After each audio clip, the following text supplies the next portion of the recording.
तो विद्यार्थी मित्रों मारी यूट्यूब चैनल में आजना लेक्चर में आपनु स्वागत है। मारो आजनो लेक्चर है धोरण 12 कॉमर्स आंकड़ाशास्त्र भाग 1 ना चैप्टर नंबर 2 ना विभाग एफ नो।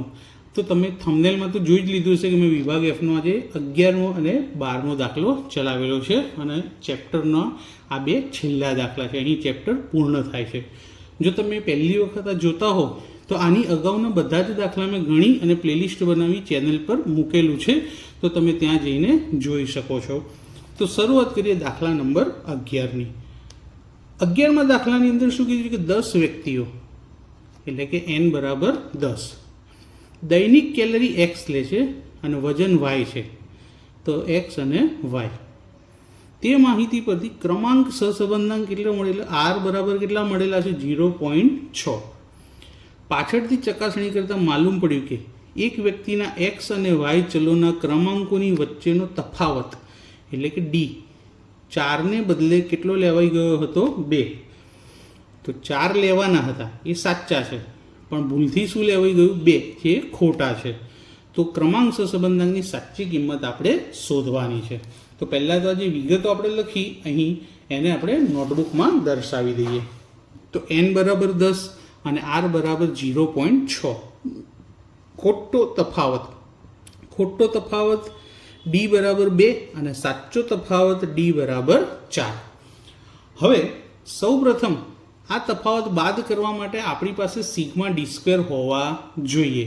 તો સિગ્મા ડી સ્ક્વેર શોધવા માટે આપણે સ્પિયરમેનના ક્રમાંક સહસંબંધાંકના સૂત્રનો ઉપયોગ કરીએ।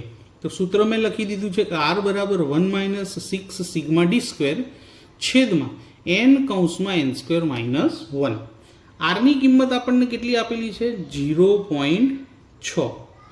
1 - 6 સિગ્મા ડી સ્ક્વેર જે આપણને ખબર નથી તો એની જગ્યાએ સિગ્મા ડી સ્ક્વેર જ લખીશું, છેદમાં એની જગ્યાએ કેટલા આવશે 10 અને 10નો વર્ગ માઇનસ 1।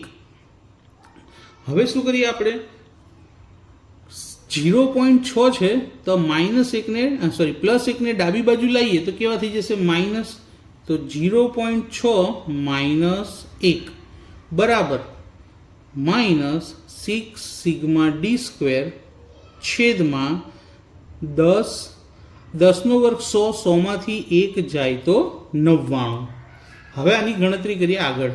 0.6 માંથી 1 બાદ કરીએ તો જવાબ શું મળશે આપણને -0.4 અને બરાબર સામે શું વધ્યું -6 સિગ્મા ડી સ્ક્વેર છેદમાં 990। હવે આ -0.4 છે અને આ બાજુ -6 સિગ્મા ડી સ્ક્વેર, તો બંને બાજુથી માઇનસ શું થઈ જશે ઉડી જશે। તો હવે આપણે ગુણાકાર કરવાનો આવશે 0.4 અને 990નો। તો 0.4 ગુણ્યા 990 અને આ 6 ક્યાં આવી જશે એના છેદમાં, સામે વધશે સિગ્મા ડી સ્ક્વેર। હવે આ 0.4 ગુણ્યા 990 ભાગ્યા 6 કરીશું તો આપણને સિગ્મા ડી સ્ક્વેરની કિંમત મળશે 66। કેટલી મળશે 66। હવે આના પરથી સુધારેલ સિગ્મા ડી સ્ક્વેર શોધીશું। તો સુધારેલ સિગ્મા ડી સ્ક્વેર શોધવા સિગ્મા ડી સ્ક્વેર માઇનસ ખોટો ડી જેનો વર્ગ વત્તા સાચો ડી જેનો વર્ગ। તો સિગ્મા ડી સ્ક્વેર કેટલા મળ્યા 66। ખોટી કિંમત કેટલી હતી તફાવતની અહીંયા ઉપર આપણે લખેલી છે, જુઓ ખોટી કિંમત છે 2 અને સાચી કિંમત છે 4। તો ખોટો જે ડી છે ડિફરન્સ એની જગ્યાએ શું લખી દઈશું આપણે 2 કૌંસની બહાર વર્ગ, સાચો જે ડિફરન્સ છે એની જગ્યાએ 4 કૌંસની બહાર સ્ક્વેર। 66 માઇનસ 2નો વર્ગ 4 વત્તા 4નો વર્ગ 16। તો 66માંથી 4 બાદ કરીએ તો 62 અને 62માં 16 ઉમેરી દઈએ તો આપણને જવાબ મળશે 78। તો સુધારેલ સિગ્મા ડી સ્ક્વેર કેટલા મળ્યા 78।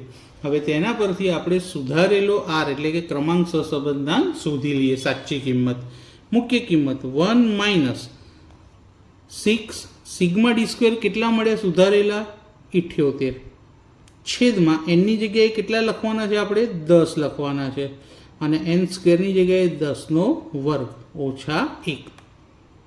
1 - 78 ગુણ્યા 6 કરીએ આપણે તો એનો આપણને આન્સર મળશે 468 છેદમાં 10 કૌંસમાં 10 નો વર્ગ 100, 100 માંથી 1 જાય તો 99. સામે ગણીએ 1 - 468 છેદમાં 99 ગુણ્યા 10 કરીએ તો 990. હવે આ બેનો ભાગાકાર, તો 1 - ભાગાકાર કોનો 468 ભાગ્યા 990, જવાબ આવશે 0.47. અને એકમાંથી 0.47 બાદ કરીએ એટલે આપણને આરની સાચી કિંમત મળશે. તો આર બરાબર 0.53. માટે સુધારેલ આર આપણને મળી ગયો 0.53. હવે દાખલા નંબર 12 જોઈએ. દાખલા નંબર 12 પણ આવો જ કંઈક છે. સૌથી પહેલાં ચોપડીમાં નજર નાખી લઈએ. તો દાખલા નંબર 12માં શું કીધું છે કે 10 વ્યક્તિઓ માટે આરોગ્યનો આંક અને અપેક્ષિત આયુષ્ય વાય આ બંને વિશે માહિતી આપી છે. ક્રમાંક સહસંબંધાંક શોધવા આ માહિતીના ક્રમ આપવામાં આવે અને બધા ક્રમાંકોના તફાવતોના વર્ગોનો સરવાળો, એટલે એને શું કહેવાય ખબર? ક્રમાંકોના તફાવતોના વર્ગોનો સરવાળો એટલે સિગ્મા ડી સ્ક્વેર આપેલા છે આપણને 42.5. અને આરોગ્ય આંક 70 માહિતીમાં 3 વખત અને અપેક્ષિત આયુષ્ય 45 માહિતીમાં 2 વખત પુનરાવર્તન પામે છે. તો આ બે છે એ પુનરાવર્તિત અવલોકન છે. 70 કેટલી વાર આવે છે? 3 વખત. અને 45 કેટલી વાર આવે છે? 2 વખત. તો આ માહિતી પરથી ક્રમાંક સહસંબંધાંક શોધો. એટલે એમણે આપણને કોષ્ટક પહેલું બનાવીને આપી દીધું છે, પરંતુ CFની ગણતરી કરી નથી. તો આપણે CFની ગણતરી કર્યા પછી ક્રમાંક સહસંબંધાંક શોધીશું. તો સૌપ્રથમ તો જે કિંમત તેમણે આપી છે તે લખી દઈએ. n બરાબર 10 અને સિગ્મા ડી સ્ક્વેર 42.5. હવે CFની ગણતરી કરીએ તો આપણને કઈ કિંમત 2 વખત કીધી હતી આપણે ચોપડીમાં? 70 અને 45. 70 અને 45. 70 કેટલી વખત આવે છે? 3 વખત. અને 45 કેટલી વખત કીધા? 2 વખત. તો સામે કિંમત મૂકીએ. આ જે કિંમત છે એને m કહેવાશે. શું કહેવાશે? m. કે અવલોકન જેટલી વખત પુનરાવર્તન પામે તે સંખ્યા m કહેવાય. તો પહેલાં mની જગ્યાએ કેટલા લખીશું? 3 સૂત્રમાં. તો 3 નો ઘન માઇનસ 3 છેદમાં 12. 3 નો ઘન કેટલો થશે?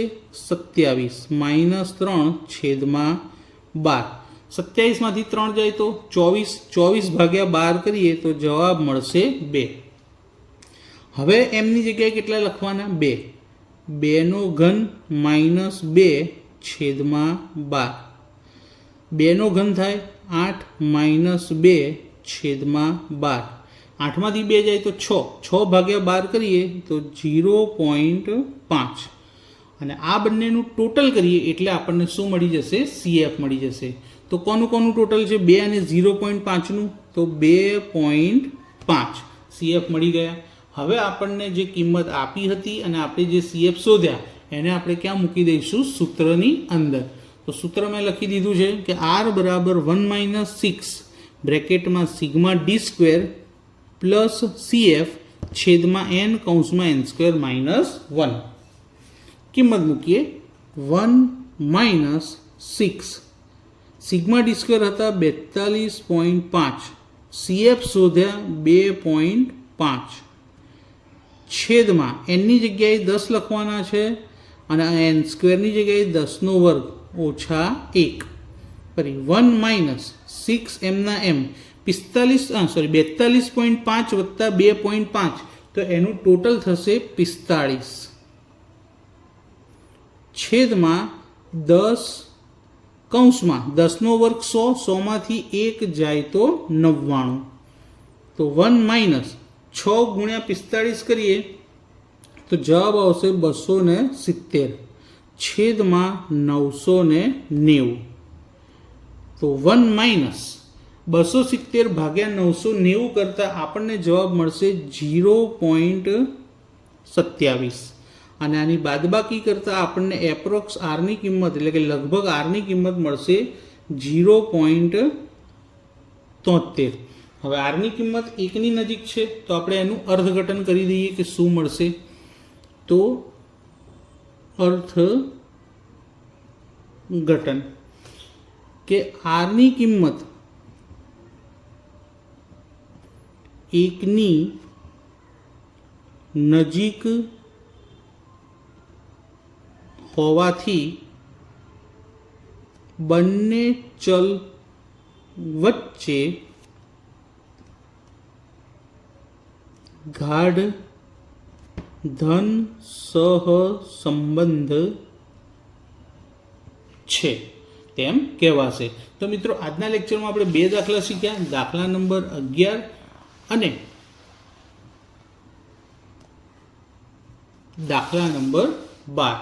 દાખલા નંબર 12માં આપણે CFની ગણતરી જાતે કરી અને પછી સૂત્રમાં કિંમત મૂકી અને શોધી અને તેનું અર્થઘટન લખ્યું. તો મિત્રો અહીંયા આપણે ચેપ્ટર નંબર 2 પૂર્ણ થાય છે. હવે હું જલ્દીથી ચેપ્ટર નંબર 3 શરૂ કરીશ. તો ચેપ્ટર નંબર 3માં મારી સાથે પહેલેથી જોડાજો. હું તમને થિયરીથી લઈને મોસ્ટ આઈએમપી ફોર્મ્યુલાથી લઈ અને સ્વાધ્યાયના બધા જ દાખલાઓ સોલ્વ કરાવીશ. જો આજનો વિડીયો તમને પસંદ આવ્યો હોય તો કોમેન્ટ કરજો, તમારા મિત્રોને શેર કરજો અને જો તમે નવા હો તો ચેનલને સબસ્ક્રાઈબ કરવાનું ભૂલતા નહીં. Thank you.